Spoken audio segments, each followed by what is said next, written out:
The year is 2028. The man's name is David Chen.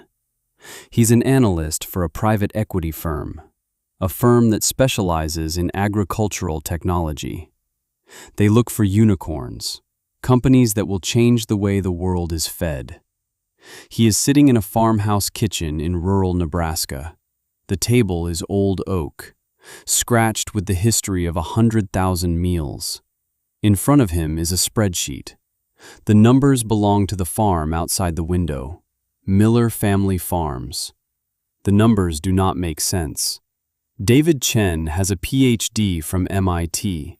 He understands numbers. He understands capital expenditure. He understands depreciation schedules. He understands input costs and profit margins. These numbers break all the rules. The farm is 1,800 acres. It produces corn, soy, winter wheat. It also supports a herd of 200 cattle and 500 pasture-raised chickens. The yields per acre are 15% above the county average. That part is impressive, but not impossible. This is the part he cannot understand.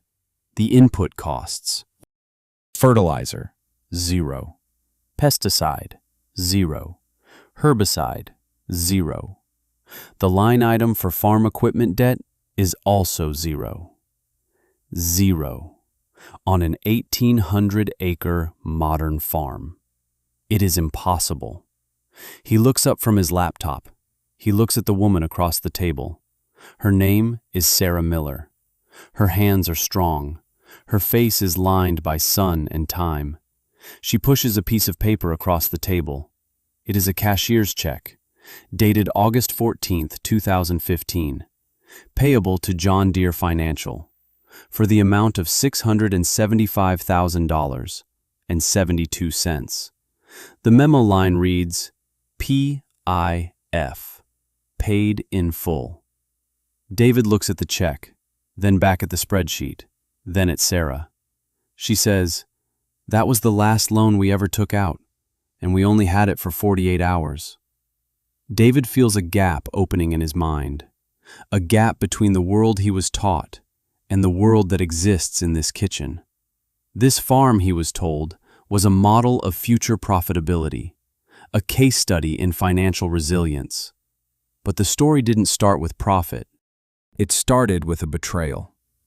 It started with a brand new John Deere S780 combine, a machine that was supposed to be a savior, a machine that one woman sold out from under her own husband, because she knew something the numbers couldn't tell you. She knew the difference between a tool and an anchor, and she knew the anchor was winning. We tell stories about the people who see the world differently, the ones who break the rules not for fame, but for survival. The ones who prove that the old ways sometimes hold the newest ideas. These are the stories you won't find anywhere else. Subscribe to this channel, because the story of Sarah Miller isn't just about a farm. It's about what we've been told we need to succeed, and the quiet courage it takes to say no. The story begins in 2015. It was a bad year. A bad year after 3 other bad years. Commodity prices were in the tank. Corn was under $4 a bushel. The rain stopped in May and never came back. The dirt on Jack Miller's farm turned to dust. It blew away in the hot wind, taking his equity with it. Jack was 42 years old. He had been farming this land his whole life, his father's land, his grandfather's land. He was a good farmer, everyone said so. He worked hard. He followed the advice. He bought the best seed, the best chemicals. He trusted the system. But the system was breaking him. His operating loan was a monster. It ate first. It ate most. And in 2015, it was going to eat everything. The final blow came in July. His combine, a 15-year-old Case IH. It was his workhorse. The final drive went out in the middle of a wheat field. The mechanic, a man named Earl, shook his head. "She's done, Jack. You can patch her, but she'll just break somewhere else." The bill to fix it was $20,000, money he did not have. Harvest was 6 weeks away. Without a combine, his crops would rot in the field. It was checkmate. The bank owned the land. The suppliers owned the crop. And now, the broken machine owned his future. He did the only thing he could think to do. He drove into town, to the John Deere dealership. The glass doors slid open with a soft whoosh. The air inside was cool. It smelled of new paint and fresh coffee. And money. The man who ran the dealership was named Frank Gable. Frank was a pillar of the community, coached Little League, served on the hospital board. He knew Jack's father. He'd sold him his last 2 tractors. Frank was a good man. He listened patiently. He nodded in all the right places. He poured Jack a cup of coffee. He didn't rush him. When Jack finished, Frank leaned back in his leather chair. He looked at Jack with genuine sympathy. "Jack, I know it's tough out there. Toughest I've seen it since the 80s. A lot of good men are hurting." Jack just nodded. He felt hollowed out. Frank continued, "The problem isn't your work ethic. It's your efficiency. Your cost per acre is too high. Your window for harvest is too small. That old case, even when it was running, it was slow. You're losing grain out the back. You're burning too much fuel. You're fighting a battle with outdated tools." Frank's voice was calm, reasonable. It sounded like the truth. He swiveled his monitor around. "Here's the solution. The S780. It was beautiful, green and yellow, massive. A spaceship for a cornfield. The specs were incredible. A 40-foot draper head, GPS-guided auto steer, on-the-fly yield mapping. It could harvest in a day what took Jack's old machine a week." Frank said, "It's not a machine, Jack. It's an investment in your future. It's the tool that gets you to the other side of this." Then he showed Jack the price. $750,000. Jack felt the air leave his lungs. He almost laughed. "Frank, I can't even afford to fix my old one. How can I afford that?" Frank tapped the keyboard. "Don't look at the price. Look at the payment. We can get you 0% financing for the first year. We'll roll the cost into your operating loan at the bank. They'll do it. They want you to succeed. This machine shows them you're serious. It shows them you're modernizing. You're investing in efficiency." It was a compelling argument. It was the argument everyone was making. Get bigger.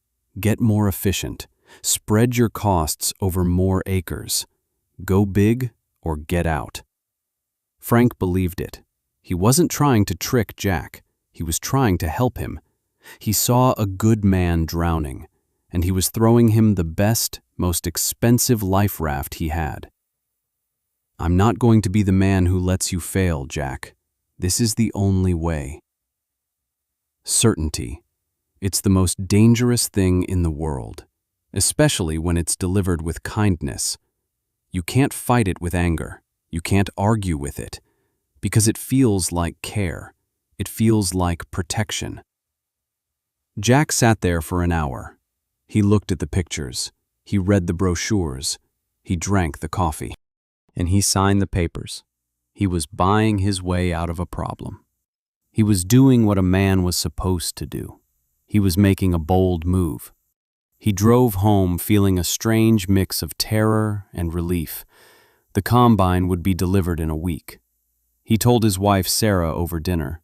He laid it all out. Frank's logic, the efficiency, the financing. He was proud of his decision. He had faced the abyss and found a bridge. Sarah listened. She didn't say a word. She just watched him. Her silence was worse than an argument. "What?" he finally asked. "You think it's a mistake?" She finally spoke. Her voice was quiet. "I think Frank is a good salesman and a good man, but he's selling what he has to sell." Jack stood up. He started clearing the table. His movements were sharp, angry. "It's the only way, Sarah. It's the only move we have left." She didn't answer. Later that night, she went into her grandfather's old office, a small room at the back of the house. Her grandfather had been a different kind of farmer. He had survived the Depression. He had survived the Dust Bowl. He never borrowed money, not for land, not for equipment. He had a saying, "The land pays its own debts if you let it." Sarah pulled a dusty ledger off the shelf, his farm journal, from 1950 to 1980. She opened it. The pages were filled with his neat, careful script. Not just planting dates and rainfall totals. He wrote about the soil, the color, the smell, the way it held water. He wrote about cover crops, clover and vetch and rye, planted not to be sold, but to be tilled back into the earth. Feeding the soil, not the plant, he wrote. He wrote about crop rotation, never the same thing in the same place twice. He wrote about integrating animals, cows grazing the stalks after harvest, chickens following the cows, spreading manure, eating pests. It was a closed loop, a system, not a production line. Modern agriculture called it primitive, inefficient. But her grandfather had died with no debt. He owned his land. He owned his machines. He owned himself. Sarah sat there until dawn, reading, thinking, doing the math. A different kind of math, not about yield per acre, but profit per acre. The new combine was a tool to grow more corn, corn that would be sold at a loss. To pay for the combine, it was a snake eating its own tail, a beautiful, efficient, GPS-guided snake. The combine was delivered on a Tuesday. It filled the machine shed. It gleamed under the lights. Jack was like a kid at Christmas. He climbed into the cab. He ran his hands over the controls. This was salvation. It was progress. It was hope, painted green and yellow. Sarah watched him from the kitchen window. She felt something she couldn't quite name. It wasn't anger, not contempt, something softer and in some ways worse. Grief. She was grieving for the man she loved, a man trapped in a story someone else had written for him. The next day, Jack had to go to a seed conference 2 hours away. He'd be gone for 2 days. He kissed her goodbye. "Don't you worry," he said. "This is going to work. We're going to be okay." She watched his truck disappear down the long gravel driveway. Then she picked up the phone. She made 2 calls. The first was to a man in Iowa, a broker for a large farm consortium. She told him she had a brand new S780 combine, 0 hours on it. She told him she would sell it for 5% less than dealer cost, if he could have a truck there tomorrow, and a cashier's check. The man was suspicious, but the deal was too good. He agreed. The second call was to the bank. She got the exact payoff amount for the new loan, $675,000.72. Then she waited. The truck arrived the next morning. The driver had the check. Sarah signed the bill of sale. She didn't watch them load it. She couldn't. She just stood in the kitchen, holding a check for $712,000. She had betrayed her husband. She had sold his dream. She had declared war on the one thing he believed in. And she had never been more certain in her life. Have you ever had to make a choice that you knew was right, but that you couldn't explain to the person you loved most? A choice that looked like destruction, but was actually salvation? Let us know in the comments below, because this is where the story turns. This is where a broken trust becomes the foundation for something no one thought was possible. Jack came home on Friday afternoon. He was in a good mood. The conference had been optimistic. New hybrids, new technologies. He pulled into the yard, and he stopped. The machine shed door was open. The space where the combine had been was empty. just a dark rectangle of concrete. He thought it was a joke, a prank. He got out of his truck. He walked to the shed. He ran his hand along the empty space. Panic began to crawl up his throat. He ran to the house. He burst through the door. Sarah. She was at the kitchen table, calm, waiting. "Where is it?" he yelled, his voice cracking. "Where is the combine?" She looked at him. Her face was unreadable. "I sold it, Jack." The words just hung in the air. They didn't make sense. It was like she had said, "I sold the sky." He stared at her, waiting for the punchline. "It's not funny, Sarah. Where is it?" She pushed the cashier's check across the table, the one from the broker, and a deposit slip from the bank. "I paid off the loan. This is what's left. $36,927.28. He looked at the papers. His mind was short-circuiting. He couldn't process the information. He felt a rage building inside him, a white-hot, terrifying rage. "You did what? You sold it? Behind my back? Are you insane?" He was shouting now, pacing the kitchen. "That was our chance. That was our only chance, and you threw it away. For what?" She didn't flinch. She let him yell. She let the storm break over her. When he finally ran out of words, when he was just standing there breathing hard, his face red, his fists clenched, she spoke. Her voice was still quiet, but it cut through the anger. "No, Jack, it wasn't our chance. It was our end. It was a beautiful, expensive coffin. We were buying the most efficient way to go broke." She slid her grandfather's journal across the table. "This is our chance." He looked at the old book. He looked at her. The rage was gone, replaced by a cold, deep despair. He felt utterly betrayed, humiliated. His own wife thought he was a fool. She had undone his decision. She had taken away his hope. "I can't even look at you," he said, and he walked out. He slept in the old bunkhouse that night, and the night after that. They didn't speak for a week. The silence in the house was a physical thing, heavy, suffocating. Jack called Frank at the dealership. He had to tell him. He was ashamed. Frank was shocked, then deeply, genuinely concerned. For Jack, for Sarah. "Is she all right, Jack? Mentally? I've heard of this. The stress gets to people. They snap." Frank's concern was genuine, but it was also poison. It reinforced Jack's fear that his wife had lost her mind, that she had doomed them both. The community started to talk. The story got out, as stories do in small towns. Sarah Miller sold the new combine, right out from under him. People took sides. Most sided with Jack. They saw a man trying to save his farm, undermined by an unstable wife. They saw a tragedy. A few old-timers, though, they'd watched Sarah from a distance. They remembered her grandfather. They remembered how he farmed. They didn't say much, but they watched, and they waited. Sarah started her work. She used the $36,000.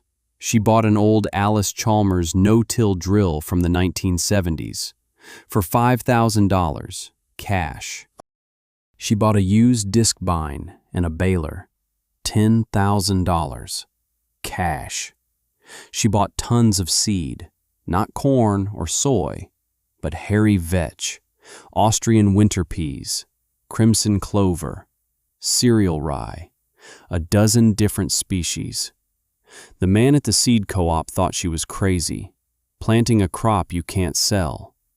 She spent the rest on fencing supplies and on 50 head of bred heifers, cash. Jack watched her. He still wasn't speaking to her, but he watched. He saw her out in the fields, drilling those strange seeds into the wheat stubble. He thought it was a waste of time, a waste of money. But he had no fight left in him. He had no other plan. So he did nothing.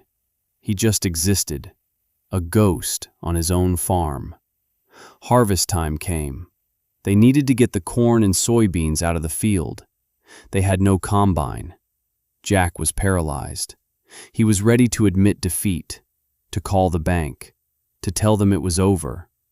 Then a neighbor showed up, an old man named George. He had farmed next to Sarah's grandfather for 40 years. He pulled into the yard with his 30-year-old John Deere combine. It was small. It was slow, but it ran. George got out. He looked at Jack. "Your wife came to see me, told me you were in a bind. Let's get to work." Jack didn't know what to say. George cut him off. "Her granddad helped my dad save our place back in '56. Some debts don't get paid with money." So they harvested. It took 3 weeks. The big new combines of their neighbors were done in 4 days. Jack felt the shame of it every single day. But they got the crop in. The yields were low because of the drought, just like everyone else's. But when Jack took the grain to the elevator, he didn't have to turn the check over to the bank. There was no combine payment to make. For the first time in a decade, the money from harvest was theirs. It wasn't much, but it was theirs. It was the first crack of light in a long darkness. That winter, Sarah turned the cows out onto the harvested fields, onto the cover crops she had planted. The cows grazed the corn stalks. They grazed the green, growing clover and vetch. They were happy. They were gaining weight, on free food, while his neighbors were spending a fortune on hay. Jack watched. He didn't understand, but he watched. He started talking to Sarah again, not about the combine, never about that. He would ask her questions. Why that seed mix? Why move the cows every day? She would answer him. She would show him the journal. She wasn't trying to convince him. She was just showing him the work. The land pays its own debts if you let it. That first year was hard. The second year was a little better. The third year, that's when it happened. Another drought, worse than 2015.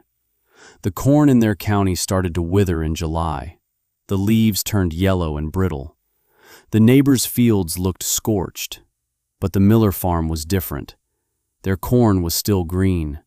The leaves were curled from the heat, but they were alive. Jack walked out into the field. He dug his hands into the soil. His neighbor's soil was like concrete, hard, dry, lifeless. His soil was different. It was darker, it was crumbly, and it was cool to the touch. It was holding water. 3 years of cover crops, 3 years of cattle manure, 3 years of no deep tillage. It had changed the very structure of the land. The soil was becoming a sponge. The rain they did get, it held on to. It wasn't just dirt anymore. It was alive, and it was keeping his crop alive. That fall, their yields were not great, but their neighbors' yields were 0. They had the only corn for 100 miles around. The local cattlemen paid a premium for it. They made more money in the worst drought in a generation than they had ever made in a good year. That night, Jack came into the kitchen. Sarah was paying bills. He stood there for a long time. She looked up at him. He finally said it. "You were right. I was wrong." He said it quietly, factually. There was no celebration. No, "I told you so." Just a quiet moment of reckoning. A profound, humbling admission. Proving someone wrong who thinks they're being kind is the loneliest fight there is. But being proven wrong and admitting it, that takes a different kind of strength. From that day on, they were a team. And let me tell you about the next 10 years. Because this is where the story becomes bigger than one family. This is where it becomes a revolution. By 2018, They had paid off their operating loan. Completely. They farmed without debt. A radical idea. In 2019, a neighbor went bankrupt. The bank was selling his 160 acres. Jack and Sarah bought it. Cash. In 2020, they diversified.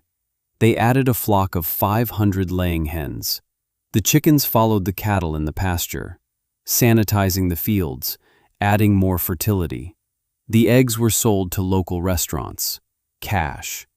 In 2022, they bought another 320 acres from a retiring farmer who wanted to see the land cared for. He sold it to them for less than market value. He had been watching. They paid him in cash. Year after year, the soil got better. The yields got better. The profits got better.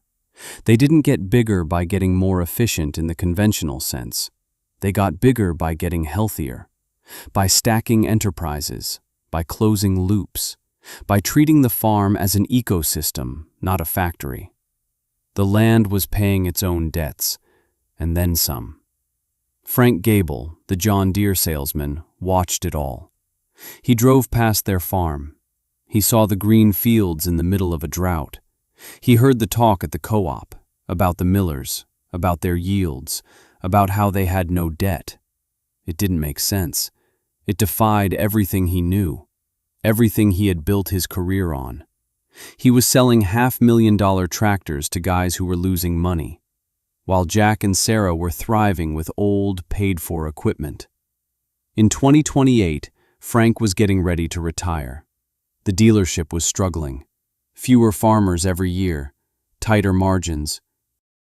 More and more of his customers were selling out. He drove out to the Miller farm. He didn't call first, he just showed up. Jack saw him from the barn. He walked out to meet him. There was no anger, no resentment, just two men who had known each other a long time. Frank looked around. He saw the healthy cattle, the rich, dark soil, the hum of a farm that was truly alive. He shook his head. "I don't understand, Jack. How did you do it? All these years I've been selling horsepower, selling efficiency. I thought I was helping people, but I was selling them debt. I was selling them a system that was killing them." He looked at Jack.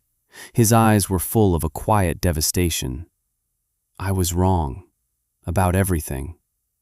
Jack didn't say, "I know." He didn't gloat. He just nodded. And then he said something that Frank would never forget. "You weren't wrong, Frank. You were just certain. And I was certain too. It took my wife to show us both that the map we were using was wrong." He pointed toward the house. "Sarah was in the garden. She's the one you should talk to. She's the one who saved us." That brings us back to the kitchen table, to David Chen, the analyst from MIT. He's been at the farm for 2 days now. He has seen the soil, he has seen the cattle, he has seen the numbers, and he finally understands. The value of this farm isn't just in the land or the assets, it's in the knowledge, it's in the system. It's a complete paradigm shift. He looks at Sarah. "You've created a model that could save rural America. This is scalable. This is the future." Sarah smiles. "It's not my model. It's my grandfather's. It's the Earth's model. We just finally learned to listen." The legacy of that one decision, the sale of one combine. It didn't stop at the edge of their farm. In 2025, the Millers partnered with the local university. They turned a section of their farm into a teaching center, a place where young farmers can learn regenerative practices, how to farm with biology instead of chemistry. They established a microloan program, helping other farmers in their county transition their own land, buying them the cover crop seed, helping them find markets for pasture-raised products. They created a co-op, sharing equipment, sharing knowledge, rebuilding the community that modern agriculture had hollowed out. Their children, a son and a daughter, are now partners on the farm. They are not just farmers. They are ecologists, soil scientists, entrepreneurs. They are taking their parents' vision and expanding it, developing new markets, teaching other farmers, healing the land. On the wall of the farm office hangs a single framed document. It's the bill of sale for a John Deere S780 combine, sold on August 14, 2015. It's not a trophy, it's a reminder that sometimes the most courageous act is not to buy the new thing, but to let go of the old idea. A reminder that the most important asset on any farm is not the equipment in the shed, but the wisdom in the house. Right now, somewhere in the world, someone is being told they can't. Someone is being told there is only one way. Someone is being offered a solution that looks like a life raft, but is actually an anchor. They are being told this by good people, by experts, by people who genuinely believe they are helping. The story of Sarah Miller is a testament to the quiet, stubborn power of a different idea, an idea that doesn't rely on more debt, or more horsepower, or more chemicals, but on more life, more diversity, more health, in the soil, in the community, in the balance sheet. It's a reminder that the most profound innovations are sometimes just rediscovered truths. The land pays its own debts, if you let it. If you've been inspired by this story, subscribe to our channel and share this video with someone who needs to hear it. Someone who is facing their own combine, their own moment of impossible choice. Because sometimes the way forward is to have the courage to take a step back, to trust the old knowledge, and to believe in the soil beneath your feet.